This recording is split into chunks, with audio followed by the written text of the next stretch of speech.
everyone, superhero movies have come a long way, haven't they? Nowadays, they're freaking amazing, but from the late 80s to early 2000s, they were on the line of passable to the equivalent of a band-aid on a bullet wound to the skull. One of those films was Green Lantern. It has been said that this was really anticipated and people were really excited for it. But seeing how this film bombed, it just brings up the question, what the hell happened and does it deserve all the negative feedback? Well, there's only one way to find out. This is Green Lantern.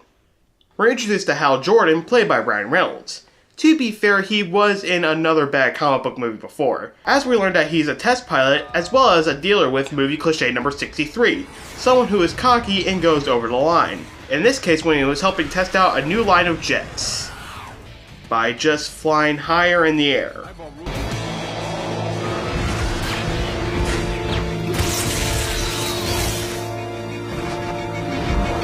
So it's like the first Iron Man movie and they didn't figure out the whole icing problem? He of course gets yelled at if it was all coming from a generic police chief, as he of course gets summoned by a crashed Green Lantern, shooting star style.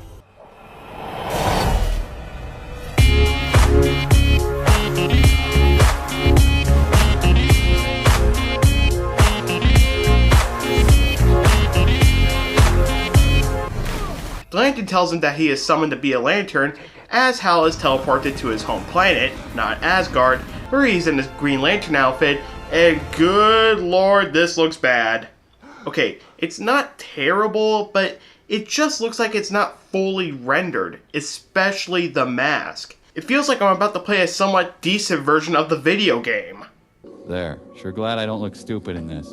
We're introduced to Hector Hammond, played by Pierce Skarsgård, and by the last name and how he looks, this is Pennywise if he let himself go before It Chapter 2. He gets a call in to do an autopsy on the Lantern that Hal was with, and the person who called him in is Amanda Waller. I'll give credit where it's due. Unlike Amanda in Suicide Squad, she has more than one guard looking after the possible threat. During the autopsy, Hector gets stung by some yellow jelly, which gives him telepathic and telekinetic powers, as well as making him look like Vigo from Ghostbusters 2. Then again, seeing how this is our villain for the time being, I think Vigo is more intimidating. So you know how this plays out. Hal learns how to use his powers, saves some people that he cares about, reveals himself to his love interest, a giant smoky Squidward comes to destroy them all. Wait, what? Yeah, I think it's time to step back and explain what this Megamind creature is. This is Parallax, and from what I looked up, it's an entity made of fear, which explains the fruit gusher juice that was on Hector. It was also the reason why the Lantern from earlier in the film escaped to Earth. I also call Parallax a squiffing because some of the effects are very hard to see.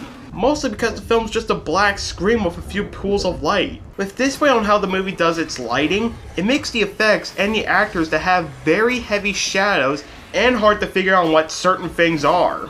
I mean seriously, it's so black I can see my reflection on the TV screen. I feel like I have to turn the brightness up. So Hal goes to meet up with the Lantern's higher-ups, as he discussed about giving him time to stop Parallax before anybody gets hurt. As he goes to see his love interest kidnapped by Hector and... oh my god, what is even happening? She's beautiful, isn't she? I loved her from the moment I first saw her. But she could never see me as you were always standing in the way.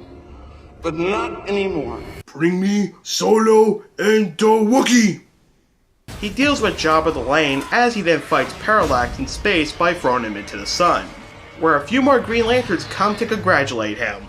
Where the hell were they the whole time? Just hanging out, seeing him get his ass kicked?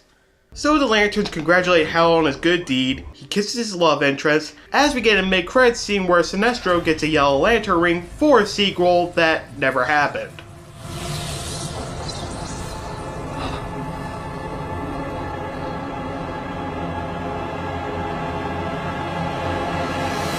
And by the length of this video, you can tell I really didn't have that much to say about the movie. And you'd be right. Well, that's mainly because the movie is dull, generic, and really not inspired by anything. There was just so much I could take before I doze off from boredom. But I do have to admit that it's not the worst superhero movie I've seen. Hell, the worst I've seen was a tie between Catwoman and Fantastic. But I will say this. It doesn't have a camera guy in the background. And no, I will not let that go. See you next time.